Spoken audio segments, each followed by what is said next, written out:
ఇప్పటికే లేట్ అయిపోయిందిరా, జల్దీ నీళ్ళు వదలాలి. రేయ్ అర్జుడు, ఎవరా వాళ్ళంతా? ఏమోరా. ఎవరయ్య మీరు? హలో, పైప్ లైన్ లో మీకేమని లోపలికి ఎందుకు వెళ్తున్నారు? అడిగేది మిమ్మల్నేనయ్యా, మాట్లాడరే.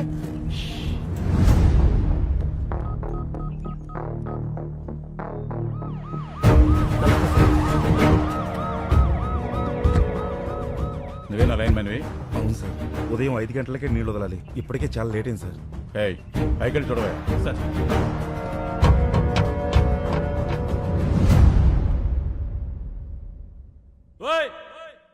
ఎవరయ్యా లోపల? మిమ్మల్ని పలకరే.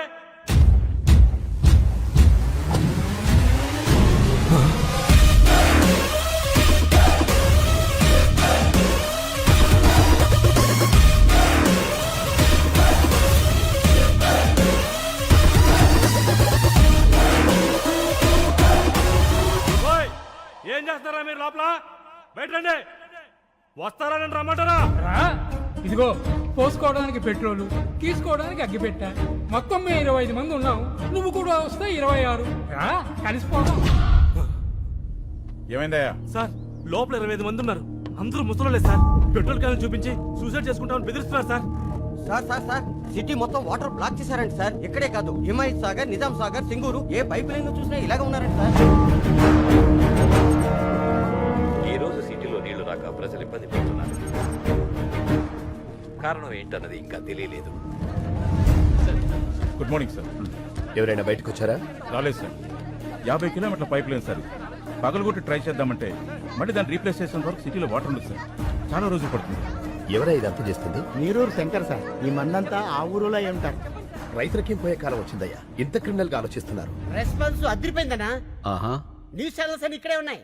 అంతకంటే పెద్ద న్యూస్ ఏంటంటే మీది కూడా ఒక న్యూస్ ఏనా అని ఎవరైతే మనల్ని హ్యాండిల్ చేశారో ఆ ఛానల్స్ అన్ని బయట వెయిటింగ్ అన్నా. ఇంగ్లీష్ ఛానల్స్ కూడా వస్తున్నాయి అన్నా. మంది ఇప్పుడు నేషనల్ ఇష్యూ. మనకు కావాల్సింది ప్రచారం కాదురా, పరిష్కారం. కదలాల్సింది మీడియా కాదు, జనం. అది రేపటి నుంచి మొదలవుతుంది, చూస్తూ ఉండు.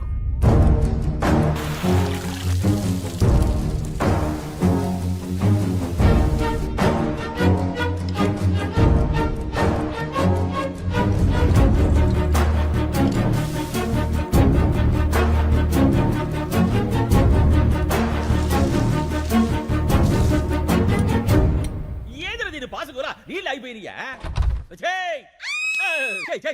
ఏంటి అట్ట అరుస్తావా? ఇలా ఉన్నారేంటండి? సబ్బు రసుకున్నానే గబ్బుదానా. నీళ్ళు ఎందుకు అయిపోయినాయో చూడు. టీవీ పెట్టమంటారా సారు? నీ అబ్బా, ట్యాంకులో నుంచి వస్తాయి నీళ్లు, టీవీ నుంచి కారుతాయి ఆడన్నా. ఇప్పుడు నీళ్ళే పెద్ద న్యూస్ అయిపోయినాయి సారు. అబ్బా, అరే బాత్రూమ్కి వెళ్ళాల్సి వస్తుందేమో భయం వేస్తుందిరా. ఏనన్నా పేపర్ తో తుడుచుకొని మంట వచ్చేస్తుంది. ఒరే నాన్న, నీకు మంటే వస్తుంది, నాకు మీ బాబాయ్కి బ్లడ్ వచ్చేస్తుందిరా. ఏమే ఈసారి పిల్లలు టాయిలెట్ కి వెళ్ళేటప్పుడు 1 లీటర్ పాల ప్యాకెట్ ఇచ్చి పంపించు, స్మూత్ గా ఉంటుంది. పో నాన్న పో. ఒరే ఆ పాలు తాగావు, కడుక్కో. అన్న, మనకు కూడా కొంచెం పాలు మిగల్చమని చెప్పాను. ఏమే రేపటి నుంచి 10 పాల ప్యాకెట్లు ఎక్కువ చెప్పు. నీతో కలిపి 4 కదా.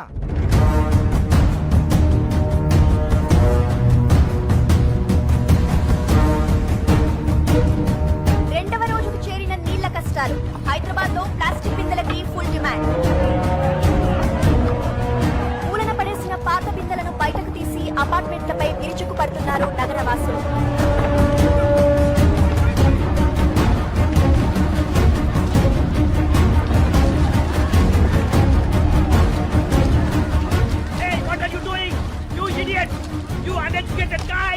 Hey, we may be poor but educated. Mind your Tang. 3వ రోజు కూడా సిటీలో ఇదే పరిస్థితి. నీటి కోసం లూటీలు, దోపిడీ. 20 రూపాయల వాటర్ బాటిల్ ని బ్లాక్ లో 200 రూపాయలకు అమ్ముతున్నారు. ఈ సిచ్యువేషన్ మీద సిటీ జనాల స్పందన విందాం. ఆ పల్లెటూరు వాళ్ళ ప్రాబ్లమ్స్ కి మాకు సంబంధం ఏంటండి? మమ్మల్ని ఎందుకు హెరాస్ చేస్తున్నారు? అన్యాయం జరిగితే దానికి ఒక ప్రొసీజర్ ఉంటుందండి. ఇలా పల్లెటూళ్ళు వదిలేసి మా పైపులో కూర్చుంటేలా? ఇవన్నీ సిటీ ఒపీనియన్స్ అయితే తెలుగు రాష్ట్రాల్లోని పల్లెటూళ్ళు ఏమంటున్నాయో విందాం. బిందెలు పట్టుకుని 10 మైళ్ళు పోయి నీళ్లు తెచ్చుకుంటున్నాం. ఆ కష్టం ఏదో మీకు తెలియాలే. వ్యవసాయానికి నీళ్ళు లేక కదయ్యా ఉన్న ఊరు వదిలిపెట్టి ఈ సిటీకి వచ్చి ఇష్టం లేకపోయిన ఆటో నడుపుకుంటుంది.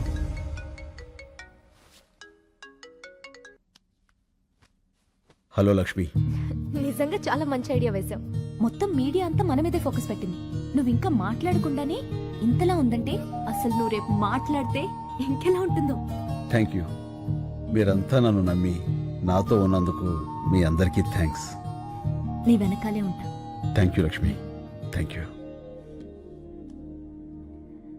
నీళ్లాపిన వాళ్ళందరూ నీరూరు గ్రామానికి చెందిన రైతులుగా గుర్తించారు. వీళ్లంతా వృద్ధాశ్రమంలో ఉంటూ ఈ క్రిమినల్ కార్యక్రమాలకి శంకర్ నాయకత్వంలో నీళ్లాపి నగరవాసులందరినీ ఇబ్బంది పెడుతున్నారు. తీవ్రవాదుల కంటే దారుణమైన వ్యక్తులుగా నగరవాసులు వీళ్ల గురించే మాట్లాడుకుంటున్నారు. దీని మీద కమ్ ఆన్, హరి అప్, హమ్ జల్దీ నికల్నా హై. అన్నా రేపు ప్రెస్తో మాట్లాడతానని చెప్పు. ఆ తర్వాత అందరి గుండెల్లో ఆలోచనల్లో రైతుల కష్టాలు మాత్రమే ఉంటాయి. ఆ కార్పొరేట్ వాళ్ళు కోర్టులో సబ్మిట్ చేసిన అబద్ధపు సాక్ష్యాలకు వ్యతిరేకంగా జనమే పోరాడతారు. సరే అన్న. This is the first time total corporate owners of India have assembled at one place. మన మధ్య బిజినెస్ పోటీ ఉండొచ్చు, కానీ ఒక కామన్ ఎనిమి వస్తే మనమంతా ఒక్కటవ్వాలి. కార్పొరేట్ని ఎదిరించే వాళ్ళని మనం తొక్కేయాలి. దీన్ని సీరియస్గా తీసుకోకపోతే రేపు ప్రతి ఊరివాడు ఎదురొస్తాడు. నాకు షాంపూ ఫ్యాక్టరీ ఉంది. ఒక బాటిల్ ఎగ్ షాంపూ తయారు చేయడానికి 45 గుడ్లు కావాలి. వీధుల్లో ఉండే బికారి పిల్లలందరూ గుడ్లు తినాలని ఆశపడితే how could we make shampoo? He's correct. ఈ కేసులో ఎంఎన్సీ వెనకడుగు వేస్తే అది మనందరికీ ప్రాబ్లమే. నా 12 కంపెనీల మీద 33 కేసులున్నాయి. ఇది ఇలాగే వదిలేస్తే రేపు నా కంపెనీలకు కూడా ప్రాబ్లమ్స్ వస్తాయి. అందుకే ప్రెస్ మీట్ అనేది జరగకూడదు. అస్సాం నుండి నేను రౌడీలను రప్పించాను. శంకర్ ప్రెస్ మీట్కి రాగానే వాడిని వేసేస్తారు. Yeah, they will finish him off. Thank you all. ఈ కేసులో గెలుపు నాదే. Thanks for your support. ఏ यहाँ क्यों लेके आए हो? पहले वो जहाँ है वहाँ चलेंगे, चलो. ఒకసారి సిఏ గారిని కలిసి. Excuse me sir.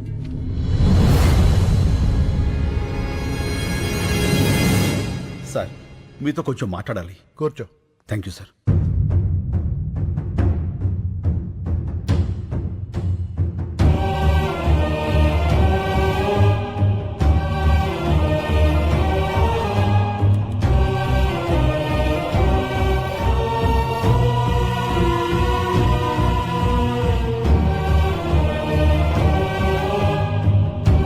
Calcutta jail నుంచి తప్పించుకున్న ఫ్రాడ్ ఇదంతా చేసింది. అవును సార్.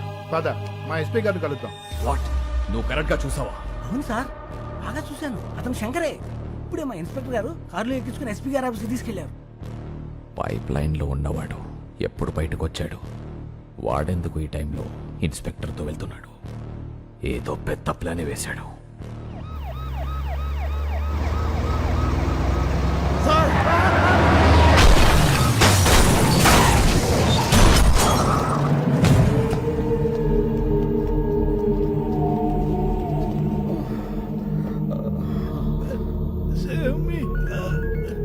Hello sir. ఏమైంది? ఇద్దరు బతికే ఉన్నారు. ఆ సిఐని చంపేసి శంకర్ని ఇక్కడికి తీసుకురా. Okay sir. నీరూరు శంకర్ 4వ రోజు మీడియా ముందుకు రాబోతున్నారు. అసలు వాళ్ళు శంకర్, ఇలా చేశారు? చూడు, ఏం ఆశ- నీకోసం ఎంతమంది వెయిట్ చేస్తున్నారు. ఏం సంజయ్ చెప్తారో not only media, the entire India is waiting for you. జా, గో, వెళ్ళి మాట్లాడు. గో. నీ మీద నమ్మకం పెట్టుకున్న వాళ్ళ బతుకులు నా కమ్మేయడానికి నువ్వు ఒప్పుకున్నా. అంతలోనే ఇచ్చిన అడ్వాన్స్ ని నా మొహం మీద ఎసిరేసి వెళ్ళిపోయావు. 25 crores, 25 కోట్లు ఎలా వదిలేసావు? ఎలా? నా మనుషుల్ని చెత్త కింద కొడతావా? నా మనుషుల్ని కొట్టు, నన్ను కొట్టు, నన్ను. గాలికి కొట్టుకుపోయి కేసు ఇంకా కోర్టులోనే ఉంది.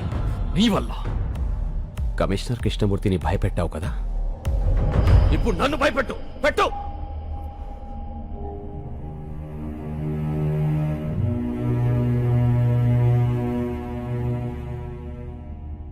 వాళ్ళు మాట్లాడతారా? వాళ్ళు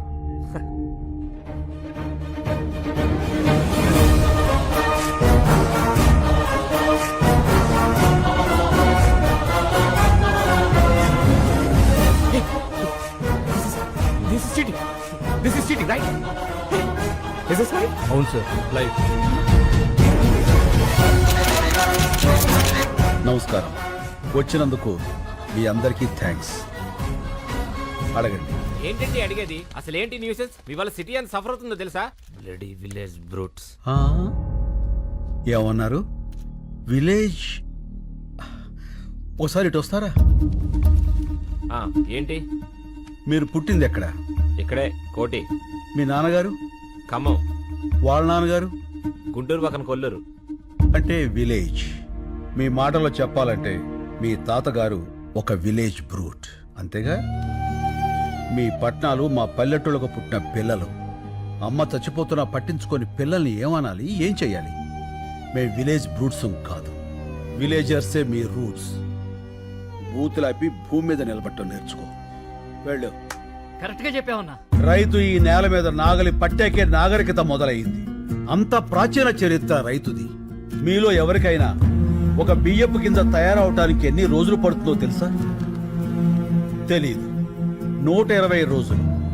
120 రోజులు ఒక రైతు తన చెమటని మట్టితో కలిపి పండించే గింజ కలిస్తేనే మనం తినే అన్నం ముద్దవుతుంది. అది తెలుసుకోండి. మెతుకు కింద పడితే కళ్ళకద్దుకునే దేశం. ఆ మెతుకులు పండించే రైతుని నిర్లక్ష్యం చేస్తుంటే ఇంకెవరికి చెప్పుకోవాలి సార్? ఎవరైనా అన్నం పెడితే అన్నదాత సుఖీభవ అంటాం. అన్నదాత అంటే ఎవరో తెలుసా? వండినవాడో వడ్డించినవాడో కాదు, పండించినవాడు. వ్యవసాయానికి మించిన సాయం ఆ దేవుడు కూడా చేయలేడు. సెల్ ఫోన్ లేకపోయినా మనం బతకగలం, టీవీ లేకపోయినా బతకగలం, ఏసీ లేకపోయినా బతకగలం. కానీ అవి తయారు చేసేవాడు కోటీశ్వరుడు. కానీ అన్నం లేకుండా మనం బతకలేము. అది పండించే రైతు మాత్రం ఎప్పటికీ పేదవాడే పేదవాడే పేదవాడే. అంటే పరిశ్రమలు రావడం తప్పంటారా? పరిశ్రమలు రావడం తప్పు కాదు, రావాలి. కానీ అవి పంట భూముల్ని నాశనం చేసి కాదు. ఎంతో బంజరు భూమి ఉంది, ఎన్నో రాళ్లగుట్లు ఉన్నాయి. కేవలం నీటి ఖర్చు తగ్గుతుందని పరిశ్రమలన్నీ నీరు ఎక్కడుంటే అక్కడికి కట్టేస్తుంటే నీటి కోసం రైతు ఎక్కడికి పరిగెత్తాలి సార్? అడుగు బాబు, ఇంకా అడుగు. మన దేశంలో గత 10 ఏళ్లగా 1,71,105 మంది రైతులు ఆత్మహత్య చేసుకున్నారు. అందులో 25,400 మంది మన తెలుగు రైతులే ఉన్నారు. అర్ధగంటకో రైతు అర్ధాంతరంగా చచ్చిపోతున్నాడంటే మీరు నమ్మగలరా? కానీ ఇది పచ్చి నిజం. చావు కూడా చులకనైతే ఆ దేశం బాగుపడదు సార్. దాదాపు 10 లక్షల మంది రైతులు పండించడం మానేసి మీ సిటీల్లో కూలీలుగా బతుకుతున్నారు. దేశానికి వెన్నుముక లాంటి రైతు మీ అపార్ట్మెంట్స్ కి వాచ్మెన్ అవుతున్నాడు. పరబ్రహ్మ స్వరూపాన్ని పండించే రైతు గుడి మెట్ల మీద విచ్చగాడవుతున్నాడు. పట్టించుకోరా? రైతులకు రుణమాఫీ చేస్తున్నారుగా. ఎక్కడ సార్? ఎంత సార్? వాగ్దానాల్లో కాదు, వాస్తవాల్లోకి రండి. కొన్ని వేల కోట్లు అప్పు చేసి చేతులెత్తేసిన ఓ కార్పొరేట్ యజమాని విదేశాల్లో స్కాచ్ తాగుతుంటే 5-10 వేలు అప్పు చేసినటువంటి ఓ రైతు పొలం గట్ల మీద పురుగుల మందు తాగుతున్నాడు. ఇది నిజం కాదా? పట్టించుకోరా? వచ్చి చూడండి సార్. కార్పొరేట్ ఇనుప చట్టాల కింద పడి పచ్చడి పొలాలు చచ్చిపోతున్నాయి. మళ్లు తడపాల్సిన నదులు ఫ్యాక్టరీ గొట్టాల్లో పడి మురికి నీళ్లు అవుతున్నాయి. ఆ మల్టీనేషనల్ కంపెనీల యంత్రాలు పచ్చి బాలింతరాలైన మట్టిని తొక్కుకుంటూ పోతున్నాయి. పట్టించుకోరా సార్? కానీ వాళ్ళు పెట్టే పరిశ్రమల వల్ల ఎంతో మందికి ఉద్యోగాలు వస్తున్నాయి కదా. ఏం పరిశ్రమలు సార్? పోషకాహారాన్ని మొత్తాన్ని ప్రొడక్ట్స్ గా మార్చేసే పరిశ్రమల. గుడ్లతో షాంపూలు, క్యారెట్ తో క్రీములు, సోయాతో సోపులు. 2 రూపాయల గుడ్డుని 10 రూపాయలకి, 10 రూపాయల క్యారెట్ 100 రూపాయలకి కొంటున్నారు ఆ కార్పొరేట్ వాళ్ళు. ఆ రేట్ ఇచ్చి పేదవాడు కొనగలడా? పోనీ ఆ డబ్బు రైతులకు వెళ్తుందా అంటే అది లేదు, దళారీలకు వెళ్తుంది. ధనవంతులైన దళారీలు ఇంకా ధనవంతులు అవుతున్నారు. పేదవాడైన రైతు మరింత పేదవాడు అవుతున్నాడు. పోషకాహారం దొరక్క పేద పిల్లలు, పేద వృద్ధులు జబ్బులతో విలవెల్లాడుతున్నారు సార్. ఏ ఉద్యోగమైనా సరే మనం బతకడానికి పనికి రావాలి. కానీ మన బతుకుని పాడు చేసి ఆ ఫ్యాక్టరీకి మనం పనికొస్తున్నాం. వ్యవసాయం కూడా పరిశ్రమే, రైతు శ్రమే. అది గుర్తించండి. మాది చిన్న గ్రామం సార్. 500 గడప, 5 లక్షల కోట్ల టర్నోవర్ ఉన్న కార్పొరేట్ సంస్థతో మేము పోరాడుతున్నాం. గెలవటానికి కాదు, బతకటానికి. మా గొంతులు మీకు వినిపించట్లేదని 6 రైతులు గొంతులు తెగ్గోసుకుని చనిపోయారు సార్. ఏదో నీరూరు, ఆ ఊరి గొడవ మనకెందుకులే అనుకుంటే ఏదో ఒక రోజు ప్రతి ఊరు నీరూరే అవుతుంది సార్. ఆలోచించుకోండి. విదేశాల్లో ఉన్న మా సాక్షుల్ని కోర్టుకు రప్పించండి. మీడియా తలుచుకుంటే ఈ ప్రపంచాన్ని కదిలించగలదు. ఆ సత్తా మీకుంది. ఈ 3 ఏళ్లుగా మేము పడుతున్న బాధ మీకు తెలియజెప్పాలని ఈ 3 రోజులు మిమ్మల్ని బాధ పెట్టాం. అందుకు క్షమించండి. మేము చేస్తున్న ఈ పోరాటం మీకు న్యాయం అనిపిస్తే దయచేసి సాయం చేయండి ప్లీజ్. శంకర్ గారు, జర్నలిస్ట్ అంటే కేవలం రిపోర్టర్సే కాదు సార్, న్యాయానికి సపోర్టర్స్.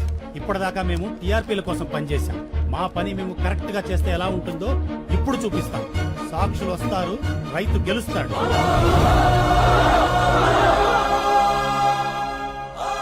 Thank you. రైతులకు మీడియా సపోర్ట్. నీరూరికి న్యాయం జరిగే వరకు పోరాటం. సాక్షుల్ని ఇండియాకు రప్పించాలని ప్రభుత్వానికి డిమాండ్. మీడియా వీళ్ళకి సపోర్ట్ చేసిందంటే మనం ఓడిపోతాం సార్.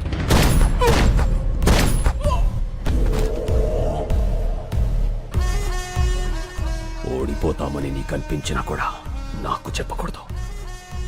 ఇప్పుడు కూడా చెప్తున్నా, గెలుపు నాదే. గెలుపుకు చేరువగా రైతులు ఏ క్షణంలోనైనా ఇండియా రానున్న సాక్షులు. ముఖ్యమంత్రి అత్యవసర సమావేశానికి ఏర్పాటు చేశారు.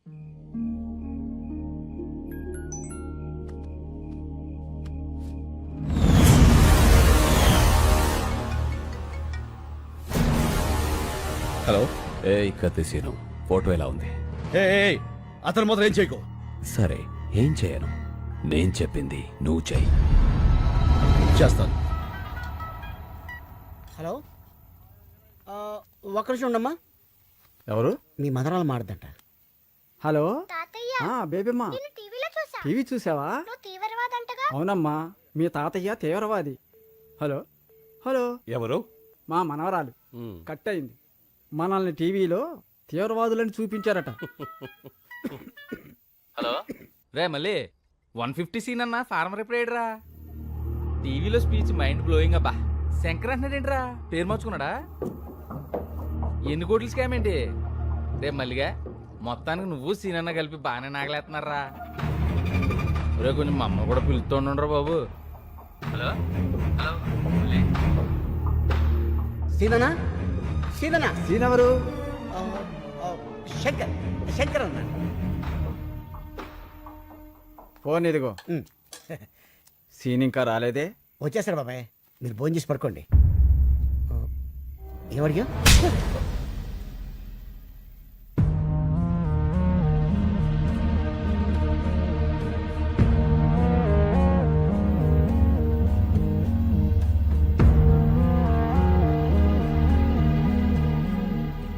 ఏంటి అంతా అదోలా ఉన్నారు?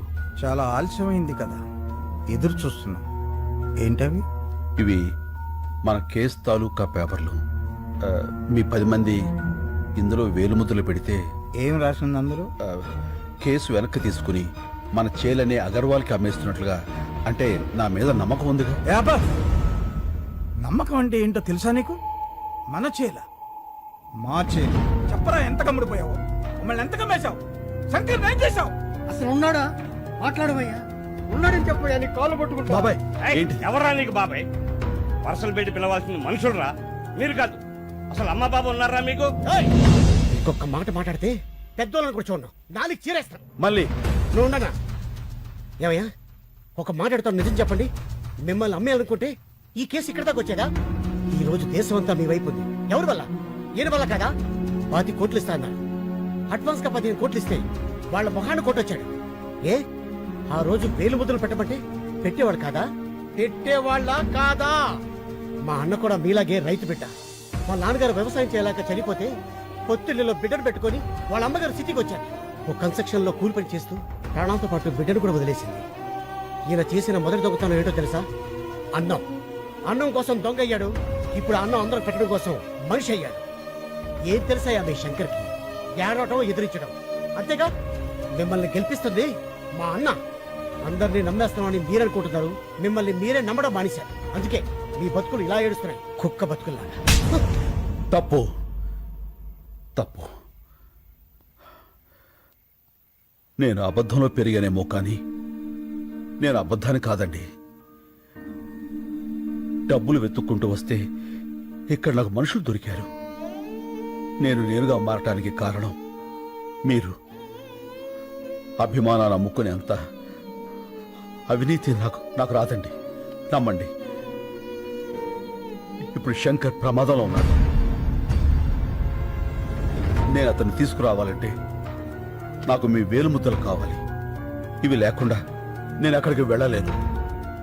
నిజం చెప్తున్నాను, గెలుస్తారు, మీరే గెలుస్తారు. నేను పెడతాను.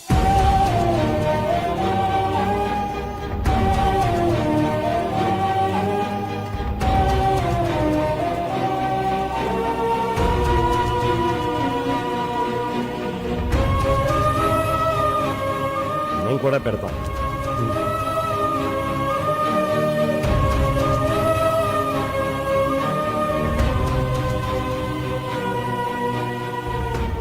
ఇదిగో, మాకు మా శంకరు కావాలి, మా భూములు కావాలి. ఈ రెండిట్లో ఏది రాకపోయినా మేము ప్రాణాలతో ఉంటాం. నేను వచ్చినా రాకపోయినా మీ శంకర్ వస్తాడు, మీ భూములు వస్తాయి.